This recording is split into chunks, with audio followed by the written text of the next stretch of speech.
Bonjour tout le monde et bienvenue dans cette nouvelle revue de presse. On commence en Allemagne avec Bild Sport qui se réjouit du démarrage à pleine vitesse de la Bundesliga sur sa une. 6 matchs avaient lieu hier, dont un Borussia Dortmund-Francfort. Les marsupiaux se sont imposés 2-0 grâce à un doublé de Djami, Bino et Gittens.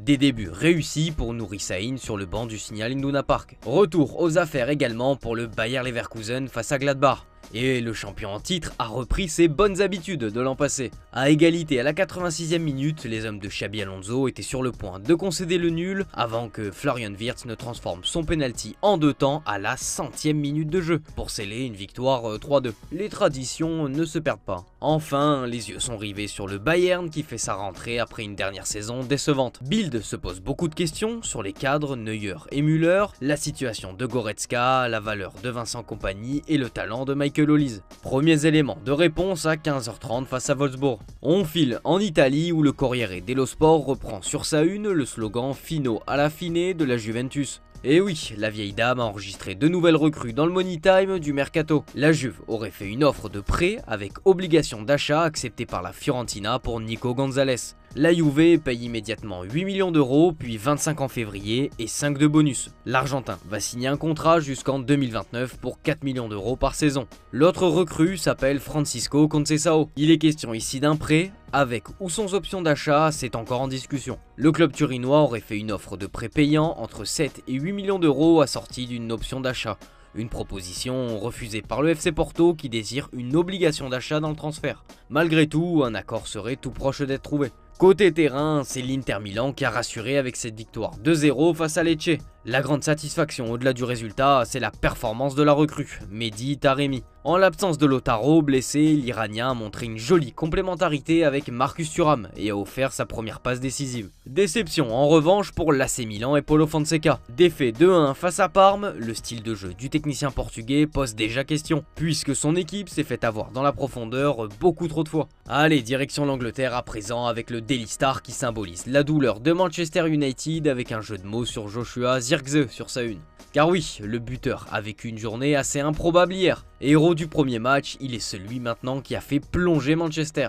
Alors que le score était de 1 partout, le néerlandais a touché le ballon avant qu'il ne rentre dans le but vite sur une frappe de Garnacho. Et un hors-jeu a donc été sifflé, refusant ainsi le but. Derrière, Manchester a craqué à la 95e après le but de João Pedro, s'inclinant 2-1.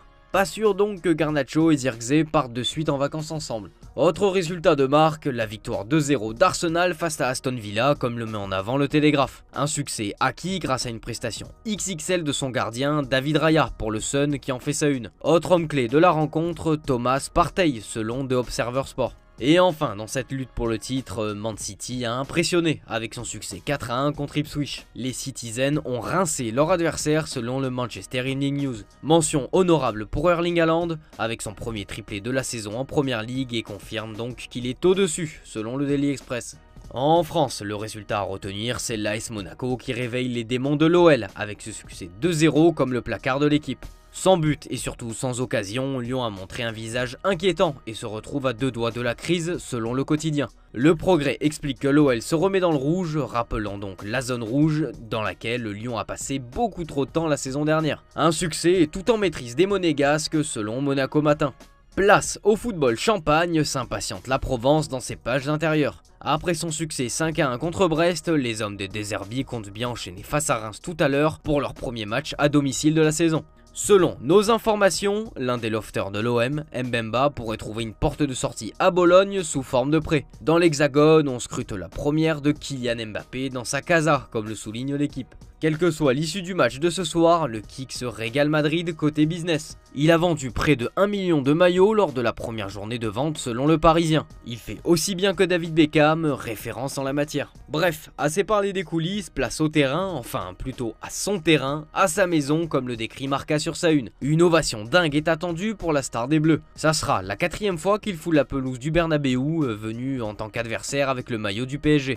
Il est à domicile selon As. Face à Valladolid cet après-midi, il est donc attendu au tournant. Ancelotti devrait aligner Modric au milieu avec les absences de Camavinga et Bellingham. Ces blessures arrangent bien Arda Güler qui pourrait avoir sa chance en cours de match comme l'explique As. Sur le front de l'attaque, pas de changement avec Rodrigo, Mbappé et donc Vinicius, une formule classique mais dont il faut profiter car on ne la verra peut-être déjà plus l'an prochain. Et oui, ESPN a fait une révélation sur l'avenir du Brésilien. Vous le savez, Vini a été approché par l'Arabie Saoudite qui veut faire de lui son ambassadeur du football pour le pays avant la Coupe du Monde 2034. Si Madrid est catégorique et ne veut pas le laisser partir, le joueur, lui, n'est pas insensible à cette proposition. Seul l'argument de gagner le Ballon d'Or l'a retenu en Espagne cette saison. À voir donc l'an prochain si cela sera encore suffisant. Preuve encore que le Brésilien n'est pas certain de rester à Madrid, le refus de son clan de discuter prolongation de contrat. Selon ESPN, Vinicius attendra la fin de cette saison pour prendre une décision sur son avenir. Pour rappel, des représentants du fonds d'investissement public saoudien ont contacté Vinicius et Madrid pour un accord.